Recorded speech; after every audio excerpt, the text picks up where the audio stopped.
So as long as I can edit this together, I'll get some answers about the algorithm.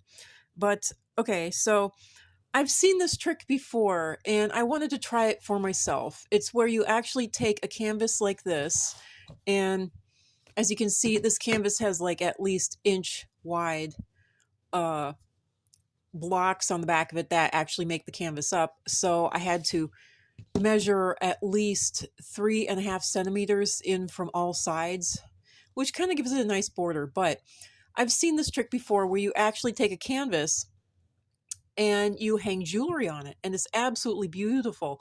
Um, and I need this for my shelf, so I'm going to go ahead and do this. And I just measured in, as I said, 3.5 centimeters or millimeters, whatever you want to call it, from all sides. And then this is 4 millimeters apart, wide lines. So, and this canvas, just to let you know, and yeah, I'm gonna go to inches. It's an 11-inch canvas by, what is it, 14-inch canvas. So it's an 11 by 14-inch canvas. And yeah, I know I am measuring with millimeters, but whatever. There you go. So now on to the next step. And the next step, I'm just going to go ahead and measure a grid work of, I'm going to measure in by 4 millimeters or centimeters, whatever you want to call it. So there you go. So on to the next step. Okay, so now that I have that over and done with, I went ahead and as you can see, I drew, these little squares. I drew these lines, and then I went ahead and on either side of each and every line that I drew here, I made I guess 1 centimeter, 1 millimeter, whatever mark on either side of the line. I wonder if I can. There we go. So I made a 1 centimeter, 1 millimeter mark on either side of the line to put even spaced, holes. And so now what I'm going to do is, yes, I'm going to take this perfectly good canvas and I am going to poke holes in it. So here we go. On to the next clip.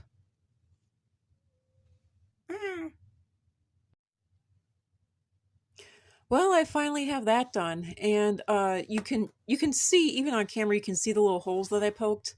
Um, I like not going all the way through, but then I realized I'm probably gonna have to put water on this to tighten it up and to wash it up. By the way, if you ever have a dented canvas or anything, just put water on the back and that'll tighten up the fibers and it won't be, warped and dented anymore. So, yeah, and you can see the holes really, really clearly if I turn it over. So that's kind of neat. So now I'm going to go ahead and, just to please myself, I'm going to erase this grid work because the grid work I think is ugly. Personally, I just think the grid work is ugly. So, all right, on to the next thing. Well, I don't know if you can tell on video here, but I sure can. Erasing did not work. And now it just looks kind of muddy and everything. So I'm going to go ahead and I'm going to put some, rubbing alcohol and water on this and try to scrub off the rest of the nastiness. I mean, the only other option I'm going to have now is to actually like paint it. So, yeah. So anyway, on to the next bit. Okay, so that didn't work. And I don't know if you can see it on camera at all, but that did not work. It is just as muddy and as gross as ever. So now I'm going to go ahead and I'm going to try coloring in at least this area with some Sharpie markers or, what are Bic Market markers, and try putting rubbing alcohol on it to try to give it a watercolor look and see if that works. So, yeah, on to step number God knows what. Well, thankfully that worked, and it worked pretty good. I just took some, 70% rubbing alcohol, and after coloring it over with the markers, I just rubbed it down with a bit of, let me see here, with a little bit of cotton. Got this out of a medicine bottle.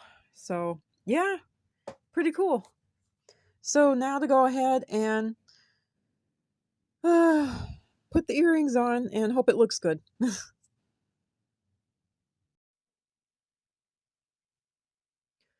Well, this is how it ended up.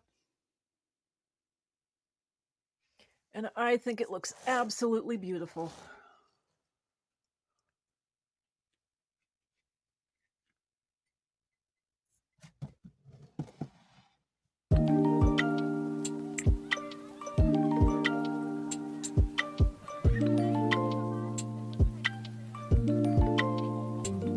So I hope you like this.